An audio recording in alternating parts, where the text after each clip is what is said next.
At sa pagpapatuloy ng ating recap, ang makamandag na salita ng demonyo ay nagpaalab sa galit ni Taco. Ipinagmamalaki ni Taco kay Maria na natapos na niya ang cooler na kanyang ginagawa at sa narinig ay natuwa si Maria. Agad na binuksan ng gagamba ang cooler nang may pag-usisa at nagkomento kung gaano ito kalamig na masyadong malamig pero nakakapresko. Dahil dito ay nainganyo si Maria at Sofia na buksan ang dalawa pang cooler at nakita nilang pareho rin itong kahanga-hanga. Masayang sinabi ni Maria na ngayon ay maaari na siyang mag-imbak ng iba't ibang sangkap ng mas komportable at mapanatili ang mga ito sa mahabang panahon. Ipinaliwanag ni Taco ang proseso ng paggawa na kung saan pinagsama niya ang bakal at ilang espesyal na materyales upang malikha ang cooler. Pagkatapos ay tinanong niya si Maria kung alin sa mga disenyo ang kanyang nagustuhan at sa halip na direktang sumagot, tumingin si Maria kay Sofia at tinanong kung ano ang kanyang paboritong kulay. Simple lamang ang sagot ni Sofia na mas gusto niya ang cooler na nasa kanya na at dahil dito, sinabi ni Taco ang kanyang plano na lalo pang pagandahin ang kanilang kagamitan na kahit nakamakailan lang ay na-upgrade na ito, nilalayon niyang gumamit ng mas matitibay at mataas na kalidad na materyales upang mas maprotektahan sila laban sa mas malalakas na kalaban sa mga darating na labanan. Parehong natuwa sina Sofia at Maria sa kanyang dedikasyon sa kanilang kaligtasan, samantala ang gagamba na nakikinig sa usapan ay agad na humiling ng isa pang upgrade para sa kanyang sarili, gayunpaman ipinapaalala ni Taco na na-upgrade na siya kamakailan. Makalipas ang ilang sandali ay nagtungo si Taco sa guild upang magtanong tungkol sa pagkuha ng mga materyales. Ipinaalam sa kanya ng empleyado ng guild na bihira ang mga materyales na hinahanap niya sa rehiyon ngunit maaaring makita ito sa ilang mga panday. Iminungkahi ng empleyado ang dalawang paraan upang makuha ang mga ito. Ang una ay ang pagbisita sa isang malayong minahan sa isang hilagang nayo na mangangailangan ng pagpaparehistro sa Blacksmith's Guild. Ang pangalawa naman ay ang pangangaso ng isang halimaw na naninirahan sa loob ng minahan, dahil ang mga labi nito ay naglalaman ng mga materyales na kailangan niya.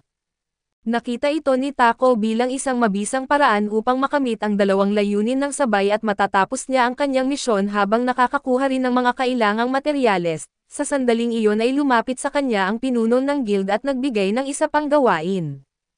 Ipinaliwanag nito na may matinding kakulangan sa Trentwood dahil masyadong nakatuon ang mga adventurer sa pangangaso ng Black Cows. Ang mga halimaw na kahoy na tinatawag na Trent ay naninirahan sa Forest of Death, na nasa ruta papunta sa lungsod ng Horus. Nauunawaan ni Taco ang sitwasyon at tinanong ni Taco kung nais ng pinuno ng guild na siya ang mangaso ng Trent. Pinuri siya ng pinuno dahil mabilis niyang naintindihan ang sitwasyon at ipinaliwanag na sa pagtanggap niya sa misyon, tatlong layunin ang kanyang matutupad ng sabay-sabay. Napagtanto rin ni Taco na maaari siyang makinabang sa pagkolekta ng Trentwood para sa kanyang sarili at dahil sa kanyang positibong pag-uugali, sinabi ng pinuno na may isang panday na maglalakbay patungo sa parehong lugar at nangangailangan ng isang tagapagbantay, at si Taco ang pinakaangkop para sa trabaho.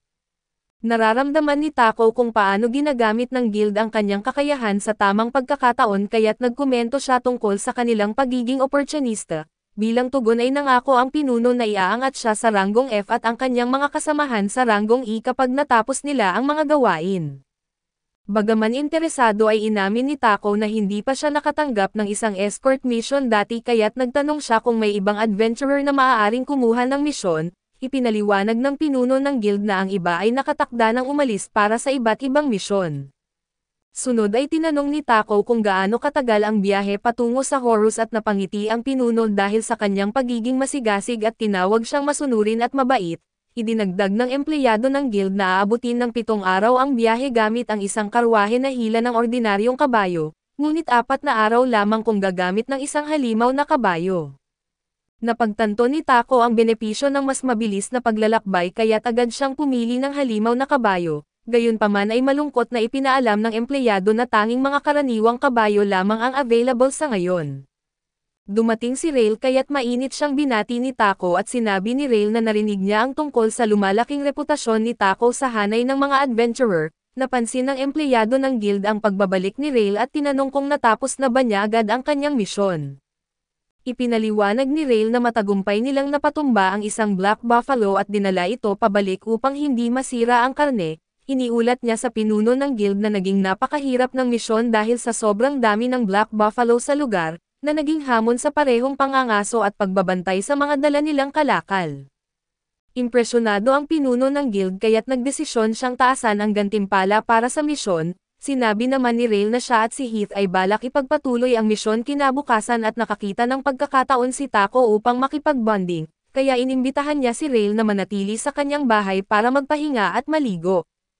Tinanggap ni Rail ang alok at iminungkahing samahan muna niya si Taco sa kanyang susunod na destinasyon bago bumalik sa kanilang tahanan. Bago umuwi ay dumaan muna sila sa bahay ni Babbage at palaging alerto sa negosyo at inalok ni Babbage si Taco ng karwahe na may halimaw na kabayo para sa kanyang misyon, kapalit ng pangakong bibili siya ng materyales ng maramihan mula kay Babbage sa hinaharap.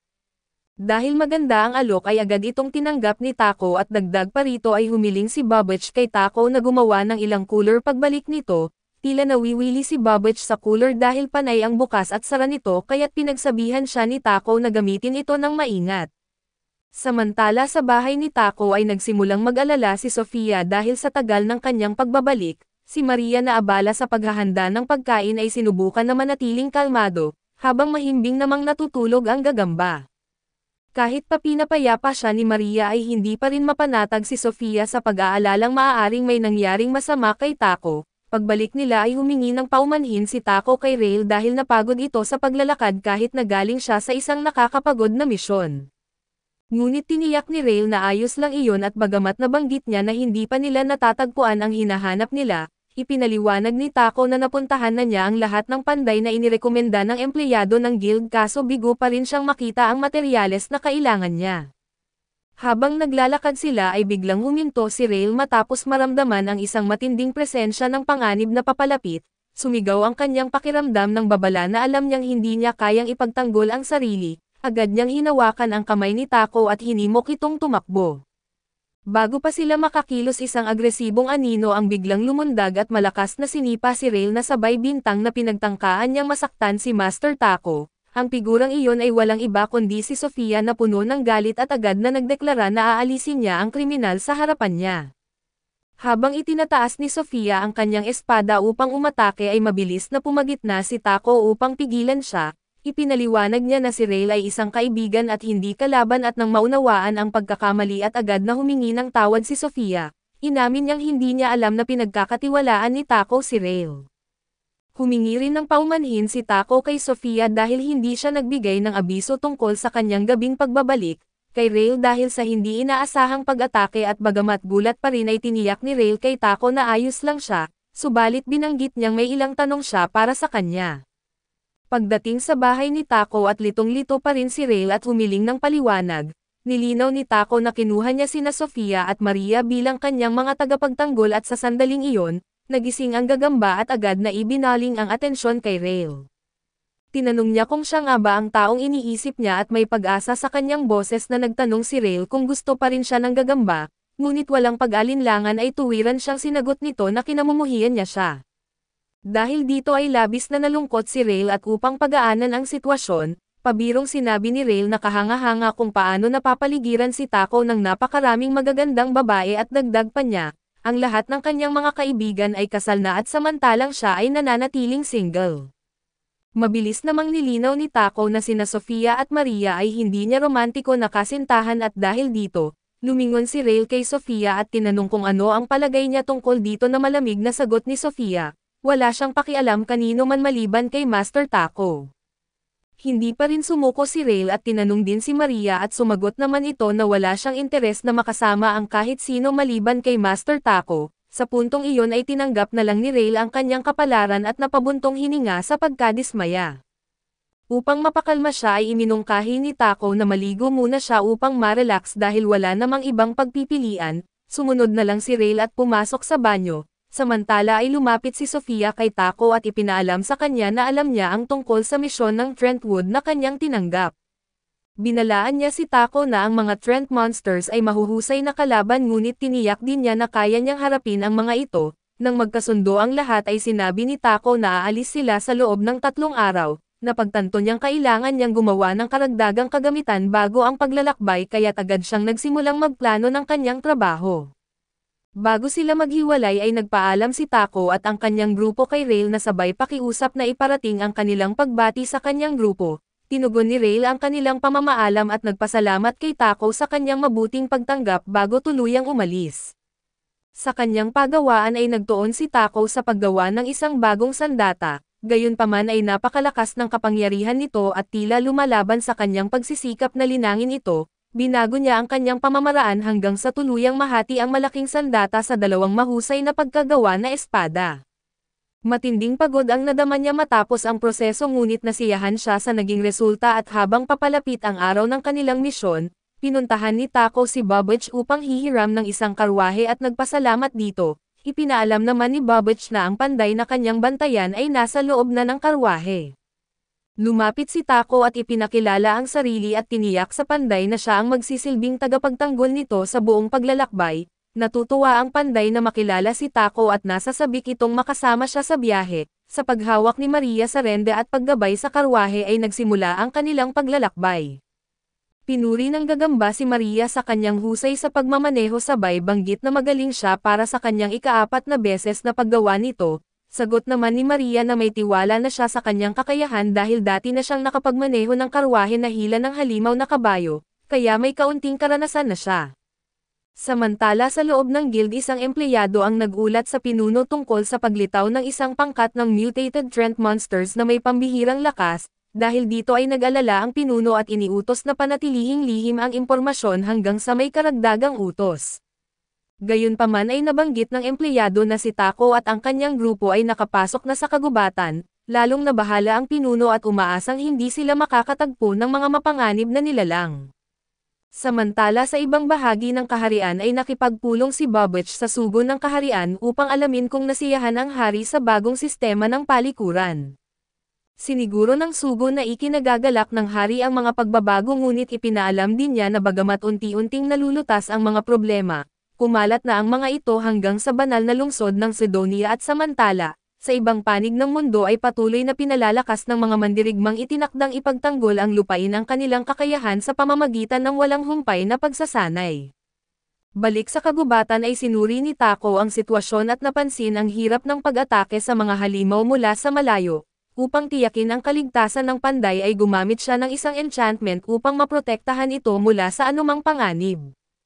Habang patuloy silang lumalalim sa kagubatan na tinanong ni Tako si Sofia kung paano makikilala ang isang Trent mula sa isang ordinaryong puno, ipinaliwanag ni Sofia na tanging sa pamamagitan ng mahika lamang maaaring makita ang kaibahan ng isang Trent at bilang demonstrasyon, itinuro niya ang isa sa kanilang paligid.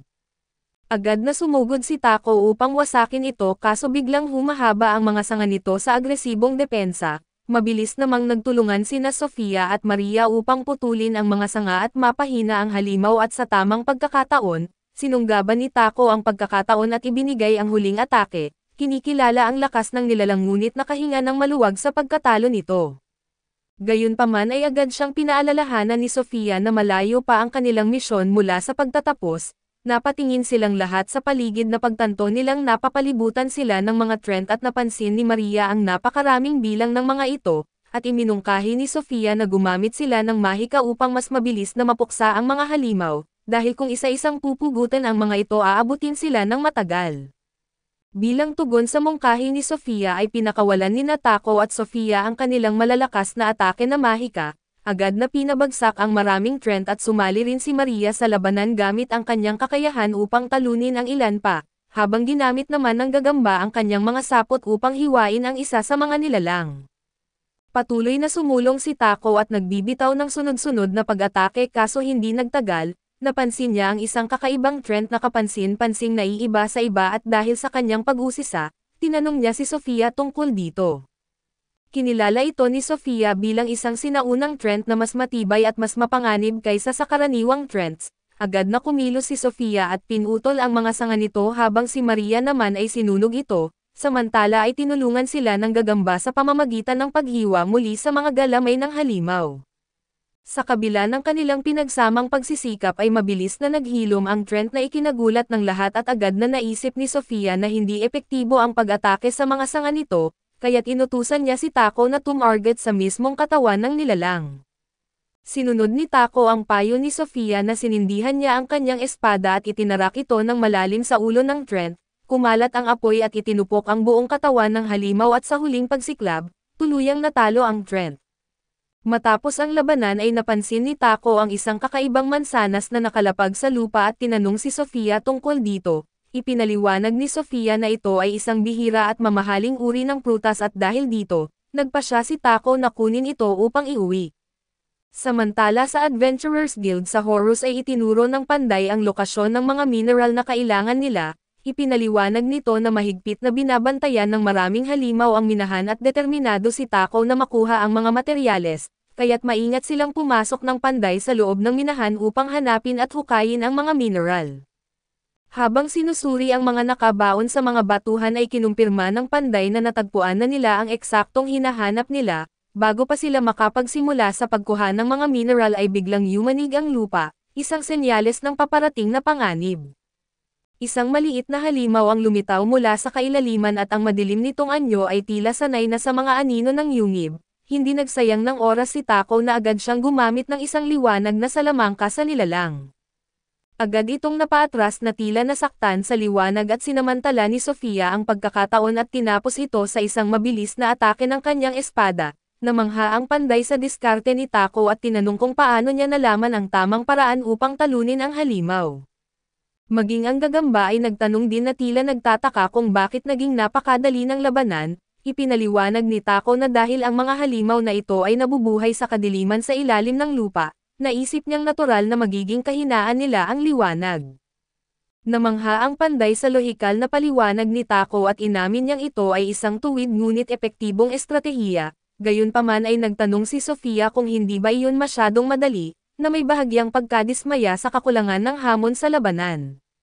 Sumang-ayon si Taco sa kanyang punto at alam niyang hinahanap nina Sofia at Maria ang mas matinding laban kaso ipinapaalala niya na minsan, mas mahalaga ang pagiging epektibo kaysa sa paghahanap ng hamon at samantala ay naramdaman ni Maria ang pagkadismaya dahil hindi siya nakapag-ambag sa laban, naghintay siya ng walang saysay para sa isang kalaban na natatakot sa liwanag. Matapos makuha ang mga mineral ay sinamahan ni Taco ang Panday sa kanyang pagawaan, kung saan nagsikap silang pagandahin at linisin ang mga materyales at sa pamamagitan ng masusing pagsubok ng iba't ibang kombinasyon, sinikap ni Taco na makagawa ng isang pambihirang bagay.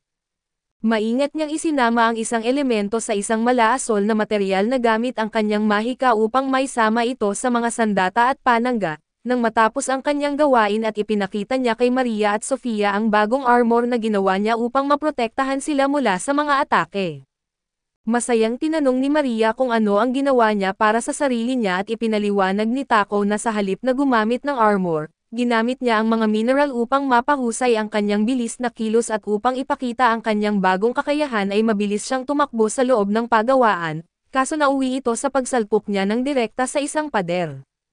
Sa kabila ng insidenteng iyon ay tiniyak niya sa kanila na ang pagpapahusay na ito ay lubos na makakatulong sa kanya sa laban at pagkatapos ay ipinakilala niya ang mga bagong sandata, isang sibat na may kapangyarihan ng hangin para kay Sofia at isang sibat na may pinagsamang apoy para kay Maria.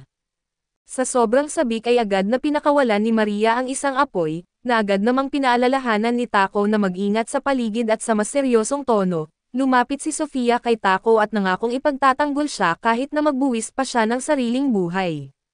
Nag-alala si Taco sa kanyang sinabi kaya't humiling si Sofia ng isang kalasag para sa dagdag na proteksyon at nauunawaan ang kanyang determinasyon. Pumayag si Taco ngunit pinaalalahanan siya na alagaan din ang sarili dahil mahalaga siya. Samantala si Lady Nan ay lihim na pinagmamasdan si Taco mula sa malayo at noong una ay natuwa siya sa progreso nito. Ngunit kalaunan ay nagalit nang mapansin niya ang isang bagay na nababalutan ng dugo at sa kaharian ng Sidonia. Ipinaalam ni Mariel sa pinuno na ang mga bayani ay handa ng bumiyahe patungo sa Samor. Alam ang bigat ng kanilang misyon at ipinahayag ng pinuno ang kanyang pagtitiwala sa kanila. Isa sa mga bayani ay buong kumpiyansang nangakong ibabalik nila ang kapayapaan sa rehiyon, upang lalo pang mapalakas ang kanilang misyon at ipinatawag ng pinuno si Lorden upang samahan sila. Balik sa pagawaan sa wakas ay natapos ni Taco ang paggawa ng kalasag para kay Sofia, gayunpaman labis itong nagpahina sa kanya na halos nauubos ang kanyang lakas at mula sa labas ay tahimik na pinanood siya ni Sofia at nagsimulang magsisi sa kanyang hiling, na pagtantong masyadong napagod si Taco sa pagsisikap nitong bigyan sila ng proteksyon. Naisip niyang sana ay may isang tao na maaaring tumulong kay Tako sa kanyang gawain at tahimik siyang nagpasya na humanap ng paraan upang mapagaan ang pasanin nito, samantala sa kaharian ay sinusuri ng pinuno ang isang liham mula sa Sidonia. Ipinahayag nito na nais ng mga bayani mula sa Sidonia na imbestigahan ang tinatawag na purification event, bagaman formal ang pagkakasulat ng mensahe, hindi may kakaila ang bahid ng awtoridad sa tono nito. Kaso dito muna matatapos ang recap natin sa anime na ito, salamat sa inyong panonood hanggang sa muli.